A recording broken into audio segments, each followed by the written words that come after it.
And, I'm a very spiritual person, and very spiritual people typically have a very powerful come to Jesus Yep. tool. Yep. Yep. So I had to whip out that tool of like, okay, I'm freaking out. I need some guidance. And it was one of those like, whatever you tell me to do, I will do it. I just need Yes. you to lead me out of this. Yep. And the Yep. message I Yep. got back was forgive. Yep. Welcome to the Audacious Living Podcast, hosted by my man, Audley Stephenson, the Odd Man. Greetings and salutations. Welcome to the Audacious Living Podcast, where our goal is to help you live your best audacious life ever. I'm thrilled to be here with you today, and I want to extend my heartfelt appreciation to each of you for spending a little bit of your day with us. Together, we're going to journey to explore the depths of personal growth, empowerment, and of course, we'll talk about this thing called audacity. Now, imagine your heart as a garden, a space meant to flourish and bloom. However, often we allow weeds of resentment, anger, and hurt to take root, choking the vibrant flowers of joy and love. Forgiveness is like the gardener's hand, gently uprooting these weeds, allowing the garden to thrive once more. Yet many of us have been taught that forgiveness is simply about letting go or moving on, which might not resonate with everyone. It's essential to recognize that true healing comes from a deeper understanding of forgiveness, one that honors our emotions and experiences. Today, we'll delve into the necessity of forgiveness as a healing modality, exploring its intricacies and the vital role of unconditional love. We'll draw distinctions between interpersonal forgiveness and how we forgive others, and intrapersonal forgiveness, how we forgive ourselves. I'm totally excited to welcome our guest, Dara McKinley. She's an expert in spirituality and health with over 3 decades of experience. Dara has dedicated her life to understanding forgiveness, particularly how it can be a practical healing modality. After navigating her own journey through difficult circumstances in life, she developed a unique path towards forgiveness that transcends mainstream definitions. Her insight will illuminate the way we all can access forgiveness and in turn lead more audacious lives. Dara's work is incredibly relevant to the conversation today as we uncover the complexity of forgiveness and how it can transform lives. Her perspective on unconditional love is clear, and the logical path of forgiveness is something that each listener can benefit from. And again, that taking that first step to forgiveness can be seen as an audacious step by many, but it absolutely is a vital one. So without any further ado, let's turn to our conversation with Dara. Enjoy.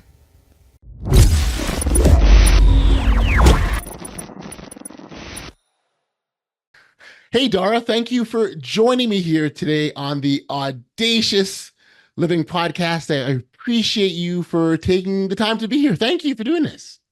Thank you for having me. I'm honored to be here. Oh, this is great. We spend much time on this podcast encouraging individuals to live their best audacious lives, and there's all sorts of different ways that we can do that. Whether it's through demonstrating boldness or courageousness or taking that first step or trying things that are brand new. These all get us to that place. And for some, and this will sort of tie into your work as a forgiveness teacher, sometimes taking that step to forgive is also deemed as a bold step. Maybe the hurt or pain or whatever you experienced is very challenging. It can be traumatic. There's all sorts of things that would make that act of forgiveness a bold and audacious one. And so I really appreciate you being here. And maybe as a starting point, I can get you sort of to describe a little bit of your work as a forgiveness teacher to our audience and what's got you to the point that you're at now. Woo, okay. So I'll tell the story that had me go to the path of forgiveness. So I was born a very spiritual little girl, and but was very drawn to alternative spirituality and psychology. So I carved a career path studying those two things, and even have a master's degree in Buddhism and psychology. Like that's how much I loved alternative spirituality and psychology. And in the early 2000s, I had an idea for a business, and I kind of rushed into starting it up with people who I would be incompatible with. But the Okay. business took off, and we kind of endured each other for as long as we could, which was like a good number of years, maybe like 5 or 6 years. And then everything fell apart, and I was pushed out of the business. And I remember being 50% relieved because those relationships were so stressful. And so that was my first thought, like, oh, thank God this is over. Yep. And then 50% sad, that this thing that had brought me a lot of joy and that was my brainchild, was gone. So, Yes. but at this moment in my life, I had 2 decades of psychology and spirituality behind me. So I was like, okay, Dara, this is a huge blow, but you're going to lean into your significant relationships. You're going to recreate your life. You're going to Mhm. process your emotions. You're going to just pull out all the things you know how to do, and you'll get through this. And I did all those things. And 3 years later, I found myself still ruminating about what happened. And so, and this would be like while I was washing the dishes or while I was folding the laundry, I Mm. would just notice this negative narrative playing in my head.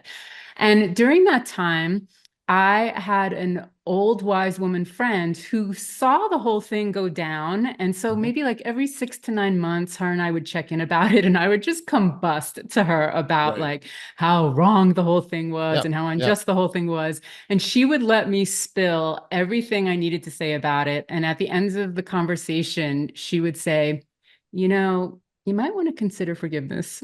So this kind of like plays into what you were talking Yep. about making Yep. that suggestion to Yep. somebody. And when she would say that, I would be so annoyed. How dare you? How dare I you? don't think I would say any, I definitely might like roll my eyes a little bit in front of her, but in my Right. mind, I was like, didn't you hear what I just said? Right. Like how in Right. the world could that be the solution to this problem? And there was, to kind of dissect what it was about that suggestion that was upsetting to me. It was that it was pardoning. I understood forgiveness as pardoning. The word that it had the word give in it, and I'd already lost this huge thing. So it was Mm. like, oh, I need to give more Right. in order to feel better. So there was a lot of things that were, and that it was like that I was letting the what I thought were the unethical actions of another person off the hook.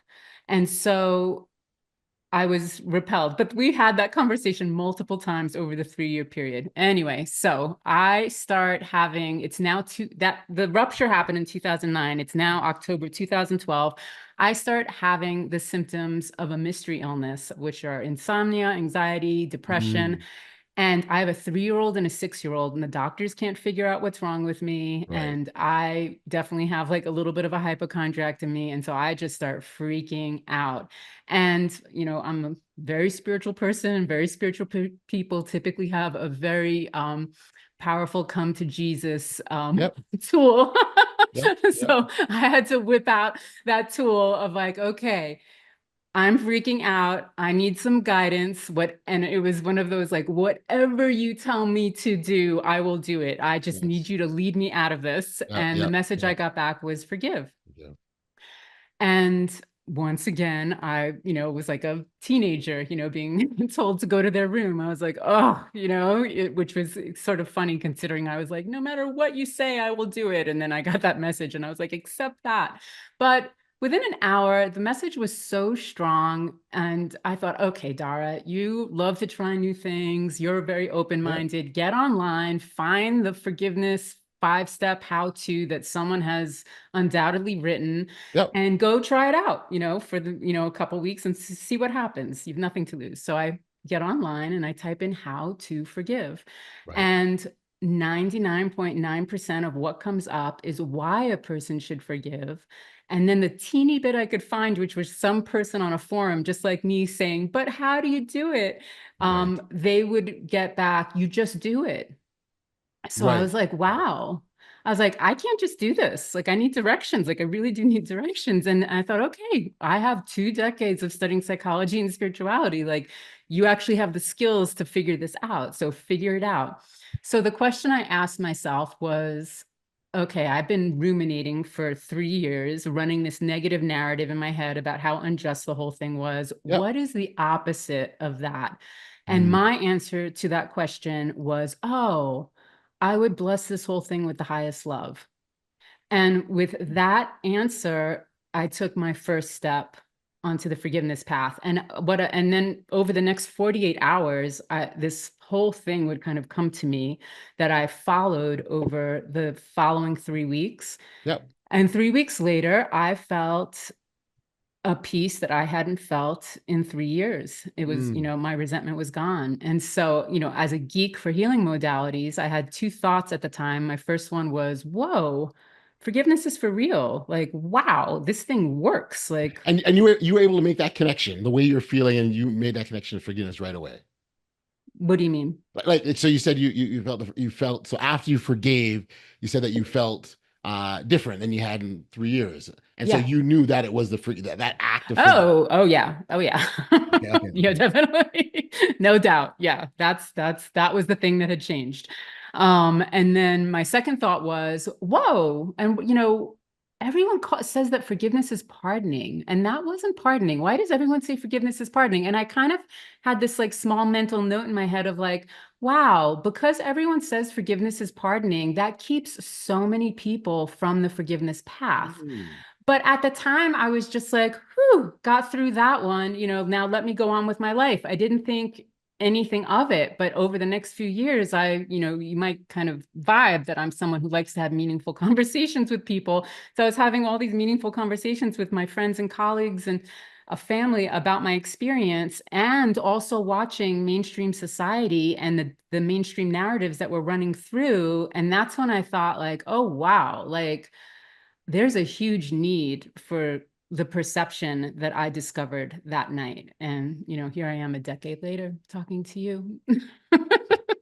So so I appreciate. So first, thank you for sharing the journey and your very personal journey, and thank you for doing so. Mhm. Um, I think what it does is it allows individuals to really understand that this isn't something, it's like you're not just the president, of the client, if you will, so to speak, right? Like this is part of you, as opposed to just something you read about and studied. Like you know what that experience is, and I think by and large, most individuals understand what that experience is. That's the how part, which you talked about. There's not a lot of the how piece, and so that is where, and I think, and if it's fair to say, that's oftentimes a stumbling block for people when they say, "How do you forgive?" Just do it, but what does that mean? What does that mean? Right. And I want to, kind of give a disclaimer that there are many, many people who have survived atrocities and wars, and who have pardoned and swear that it was pardoning that freed them. Right. And I believe these people. Like, I believe that pardoning works for some people. Obviously, this pardoning definition, is the definition. So it's got to be working for somebody. I also Sorry, just could you sort of maybe give that definition just for those listening that say, when you say parting, what if you can describe what that is? So there's four mainstream definitions of forgiveness. Okay. Pardoning the transgressions of others, Mhm. having compassion for others, letting go of the past, and ceasing anger. So those are the four things that circulate the mainstream conversation of forgiveness. Those are the Right. memes. Just let it go. Yes. Yes. Forgiveness will Yes. free you. Just Right. pardon. So again, like, I don't, even though I challenge the pardoning definition because I want people to think outside the pardoning definition, I also respect the people for who the pardoning definition works.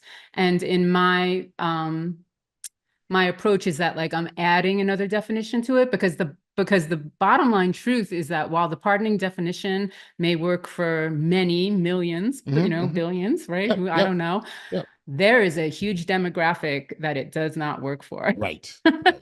Right. And Right. that's Right. that's who I'm, standing up for and saying, okay, guys, I see you, I understand, because these people do want to forgive. Yes. They just, again, so I attract people who are very religious. Like there are definitely lots of people who come to my work because I teach from a universal standpoint. So Yes. if you're just open to universal spiritual themes, you can take everything I teach in my course and slide it right into your religious perspective, as long as it's a benevolent religion, of course, which Right. most of them are. Understood.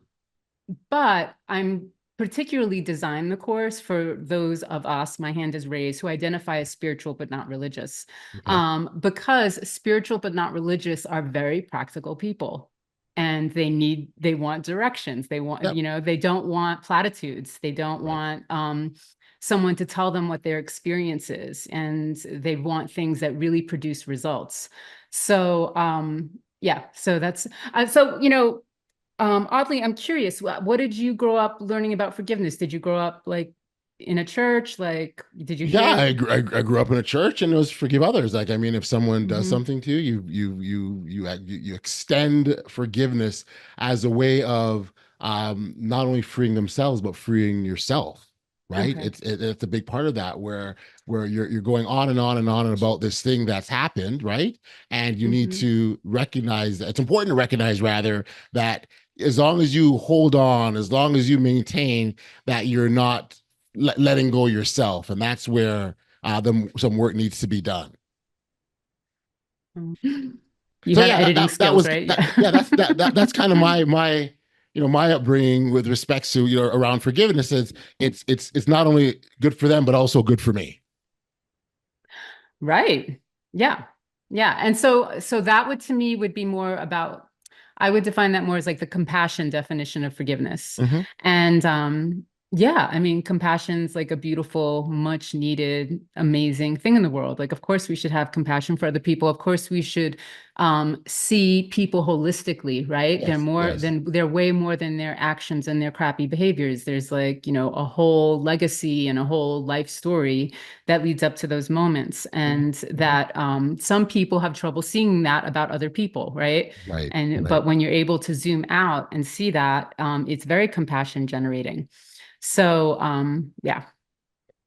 So a part of, I guess, if I were to look at sort of the forgiveness circle, for lack of a better shape, I would say that it also provides an opportunity for closure, to sort of close the loop, right? So you go through an experience with someone, it was bad for both sides. You're left with these feelings. You're left with these feelings. You're still left with these feelings, and then you need to, and you like to close that, and so for Well, some, I mean, there's zero benefit to walking around with emotional burdens. I would agree with you wholeheartedly, 100%, right? Yeah. I just think So, I just think oftentimes there's some that don't know how to let it go, so they're carrying this baggage, but they don't know how to mhm. put it down. Right. And so there's someone just recently asked me, like, why do I think some people have such a hard time forgiving? And I actually think it's, because of the definition. So I offer a new definition Okay, to the forgiveness ring. And so okay, I define forgiveness as one's ability to apply unconditional love. And at the core of all benevolent religions are teachings about unconditional love, love. And right, unconditional love is a spiritual love. And it's flowing through us and it's flowing for us. And some people, like myself, I'm not an unconditionally loving person, but I was born with this felt sense of unconditional love. So for me, it was kind of an easy grab when I was like, okay, I need unconditional love right now. I reached for it and it was right there. For some people, it flows through them via their family experience, via their connection to nature, via their creativity, their passions. So it really like comes forth in different ways in mm-hmm. everybody's life. So that's part one of my definition. And part two of my definition is one's ability to identify exactly what needs that love. And so there are aspects to what happened, Mm-hmm. right? There's aspects to the parts of ourselves that were affected by what happened, so it's really helping people like see what that is. Because at this stage of my life, I'm in my early 50s, like when I see blame, when I hear someone like, have kind of like a punitive anger about something that happened, Yep. to me, like I see an unseen emotional realm, if that makes sense. Like Okay. I see like and when they're blaming, they're actually trying to like discharge that emotional energy. You know, Right, it is right, their like attempt right, to move it through. However, it actually, with blame specifically, creates a loop, right? And just right. kind of like keeps them It doesn't go stuck. anywhere. It doesn't go anywhere. It just kind Right. of like loops back for them because there's actually like something a little deeper there that needs the love. So Mhm. in a very practical way, I teach people how to see unconditional love as a force that's operating in the world and that it's medicinal, and how to apply it to these very kind of specific nuanced things that once you learn how to identify them, they're right there. And if you do that consistently over a short period of time, peace prevails. Yeah. And then those definitions that are running around the mainstream, you're done being angry. You have no Yeah. problem letting it go. Yeah. You're fine to pardon them because, you know, like you get it, you're through it. You're actually like a wiser bird now Yeah. because of it. And because of this, like, and you also now just had a profound spiritual experience. So Yes. you're like, Yes. wow, you know, I have this amazing tool in my back pocket. And yeah, pardoning, letting go, ceasing anger, and I forget the fourth one right now, but you got the picture. Well, and I do, and I think part of that compassion, I think, is the other one, right? Fourth one. Yes, and yeah, Right. and you have compassion, right? There we Yeah. So go. I There we say, go. like, where so many people think, you know, again, like, so I know it works for a lot of people. So many people think that to be forgiving is to be compassionate. I kind of am saying like, to be compassionate, you need to be forgiving. Mm. I'm kind of flipping it on its head, Okay. with Yeah. no disrespect to the people that the previous definition works for. Yeah. Yeah. Yeah. Yeah. Well, I think a part of this is that it's so individualized that what works for one may not work for another. So the multiple definitions in some respects kind of make sense because the way because especially when we're talking about stuff like forgiveness where our emotions are involved, our emotions are so unpredictable and we don't know where they may take us. And so the multiple definitions I think make sense in this respect. And do you observe a lot of people in your life that have something to forgive and aren't able to do it?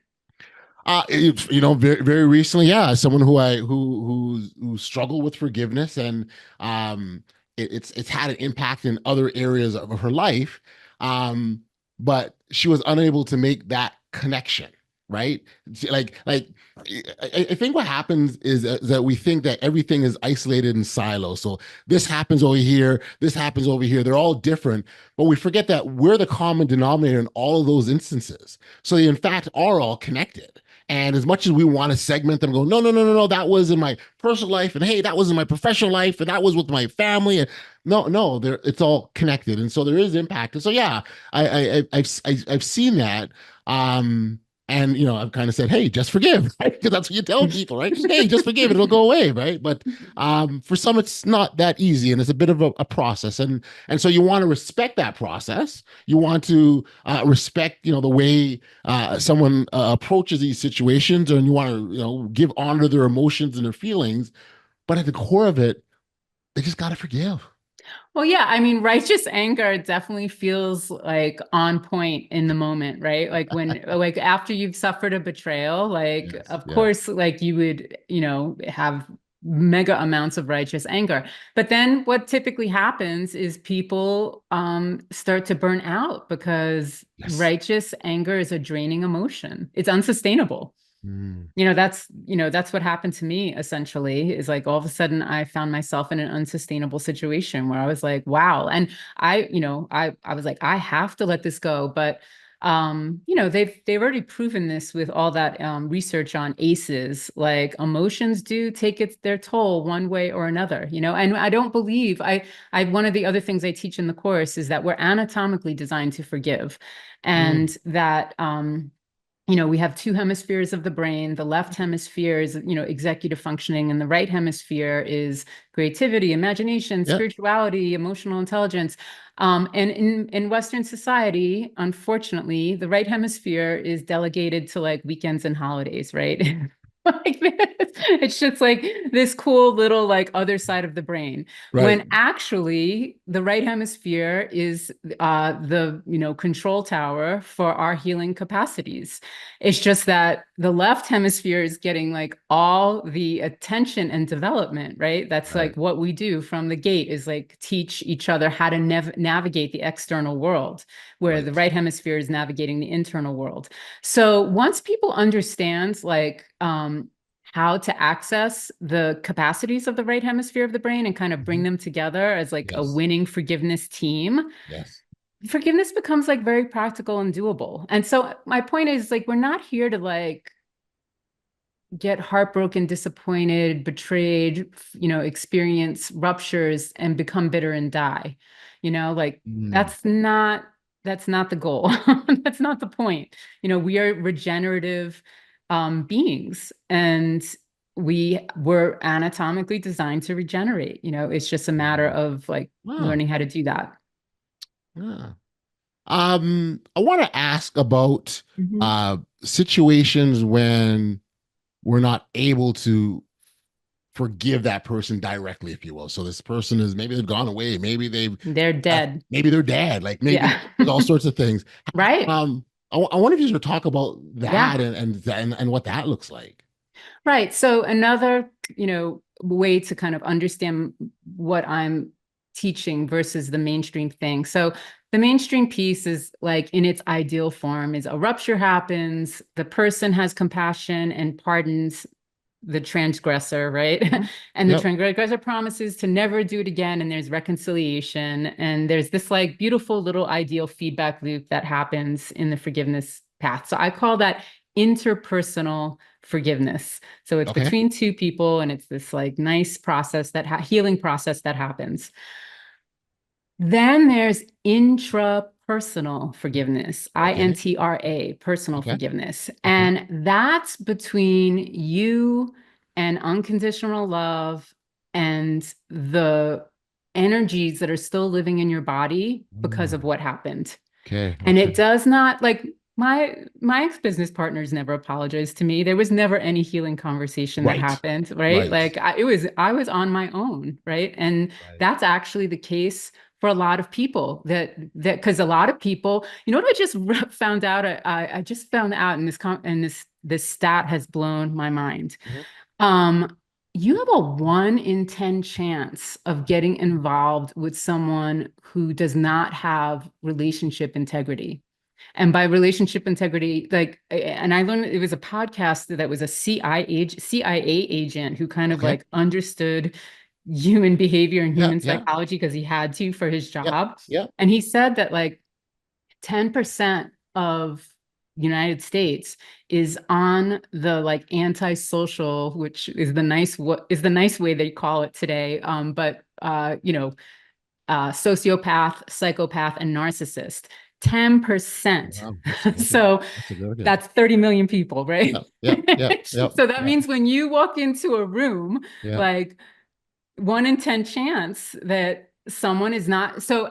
and not only that, these people come in really strong Yes. because they have a very strong agenda to Yes. find the next person that they're going to Yep. source in Yep. some The way. target. Yep. And so anyway, point is that like you're not going to have healing conversations with these people, and there's a strong chance you might get tripped up with one Yes. of them, Yes. right? And Yes. tangled up with one of them, Yeah. and untangling with one of them because their manipulative tactics were so dynamic. It's definitely not that easy to like Yes. recover from the Yep. whole thing. Anyway, so I bring this up because a lot of times we're not going to get the apology. A lot of times Right. the person isn't around anymore. Yep. A lot of times the person is not a healthy person, who's never Mm. going to see you the way you deserve to be seen. Yes. So that's I think intrapersonal forgiveness is a very useful skill because of this reality. And Yes. obviously also being very mindful of the fact that these people exist and that you have to, be discerning. Yeah. Wow. So I appreciate the distinction between interpersonal, intrapersonal, with one being the person and one being the energy around that, which is I think that's a really, really good distinction. Yeah. Um, And I- you always, and there's the power, right? Because no one can take away like your relationship with your inner world, no Yes. one can take that away. Right. That's like Right. like when you talked about your friend and how she was just like, and then this happened, and then this happened. You were like, oh, there's a common denominator here. And the common denominator has the power. Yes. Yes. Yes. Wow. The idea of, for some people, like, so like I've heard some people, they'll get into disagreements, and they're like, I just want that person to say they're sorry, right? I just want them Mhm. to say they're sorry. But I wonder, I oftentimes wonder, is it just about the word I'm sorry? Like, is that enough to make the pain go away? So again, I think of it as something traumatic has happened to you, and it's hurting you, and it's caused you pain. Is it just like, and so the words I'm sorry, is that enough to make the pain go away? Or I think there's some work there, no, beyond that. Yeah, I think that's I love sorries. I love apologies. I love to Yep. apologize. I love accountability. I think Yep. accountability is like one of the hottest things out there. And when you can get accountability, like bravo, like you're very blessed. That's awesome. And but even when you get that, so like let's say once let's talk about the court of law, right? When someone is able to achieve justice, right? Yes. That does feel good. However, you were often in the court of law because there's been some sort of loss, like rupture, betrayals, heartbreaks, disappointments, they all involve loss. Right. And so Right. you're still going to have to deal with that, no matter what the external outcome is, even if, and when someone does look at another person and says, like, look, I acknowledge that I did this. I see how it affected you. Mm-hmm. I'm very sorry. Like, that is incredibly healing, Okay. and there often is a loss that you're still going to have to deal with that apology is not going to take away. Right. Right. And that's kind of where I was going with that. Like, at the end of the day, there's the loss is taking place. The two words I'm sorry, and yes, there's a great power in them from an acknowledgement standpoint, for sure, for sure, for sure. However, there's still that loss, and it's not, and as to your point, you just said that it's not going to make it vanish or go away or heal. Like, Yeah, and I that's a actually think I would be interested to hear, like, in terms of like the ruptures that have happened in the world and yep. like the betrayals that happen. It would be, I have no idea, but I would guess I'd be interested to know that how many people really do get the apology they deserve. And I would guess that most people don't. Yeah, yeah. If I were to speculate, I would think that most people feel that they're deserving of it, but don't get it. Like, to your point, like they think this is what, or they think this is what I need, but it really doesn't help because it's not really what they need. If you get what I mean. Yeah, yeah, yeah. Or I think like there's additional things that they need, Right. Yes. right? And Yes. that it's Yes. not like they might have like some idea that like if I can just get that apology, then I won't have to feel these feelings that I have, Yeah. which is kind of a fantasy. Like if you get the apology, like a part of you will be, feeling better, but Yep. you'll still have to heal. Got you. Got you. I would imagine. I'd love to get your thoughts. I mean, certainly healing. So when I think about things that might prevent or block our ability to forgive others, healing, I think, would be one of them. That the fact that there hasn't been healing yet. Are there other things that maybe sort of get in the way or make it difficult to forgive? Well, I teach that forgiveness is healing.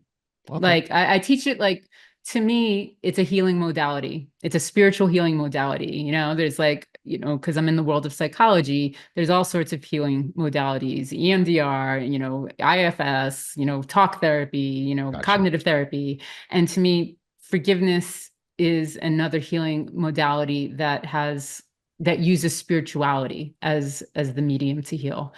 I'm ultimately all about healing, like whatever works, I'm a whatever works person. Yep. So I'm Yep. just offering this, out there as another healing modality because, well, I just think it's an incredibly useful one to have. Life is not, life is challenging. And Gotcha. so why not be like amazing at forgiveness? Like I just was reading something this morning that talked about having energetic flow, Yes. like not having like huge emotions blocking your energy system, and having flow is like kind of one of the secret sauces to a happy life. And that it releases, like, we all have a unique blueprint, right? Like every person has a unique path and a unique blueprint. And so when we just harbor strong emotions and emotional burdens, we're blocking that blueprint from coming into fruition. Gotcha. But when we become masterful at emotional flow, which is, to me, is one of the things that forgiveness teaches, then, our soul can come forth in a really beautiful way. And when you're on your deathbed and you can kind of say like, oh, wow, I lived the path of my soul. I was true to my soul. That's a successful life. Yeah. Yeah. It really is. That's beautiful. If I bring it back to the podcast, Dara, when we talk about living that audacious life or that successful life, it really is about being mindful and aware of the things that are preventing you from getting to this place. So this is the place I want to get to. What's holding me back?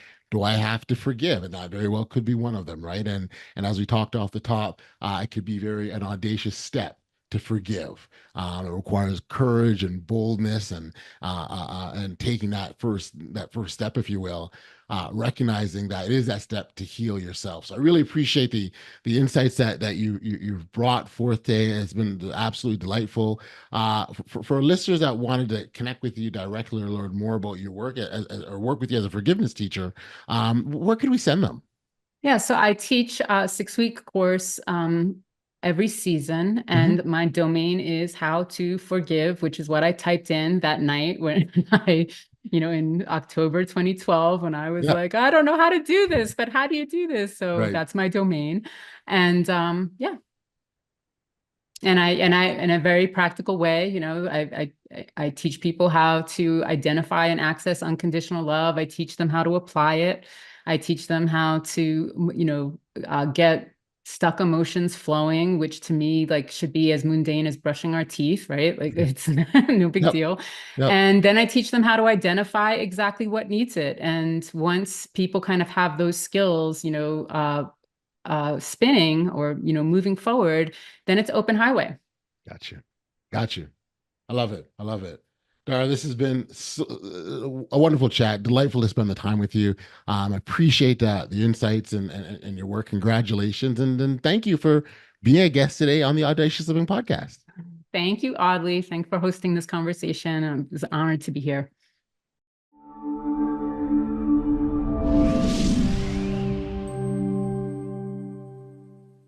Back we are here on the podcast, and much thanks and appreciation for Dara for being here. In our conversation, we explored how forgiveness is often misunderstood and misrepresented. One of the main points that struck me was her assertion that forgiveness is not about excusing the behavior of others, but rather about reclaiming our own power and peace. I was particularly moved by her emphasis on the importance of self-forgiveness as a crucial step as part of the overall healing process.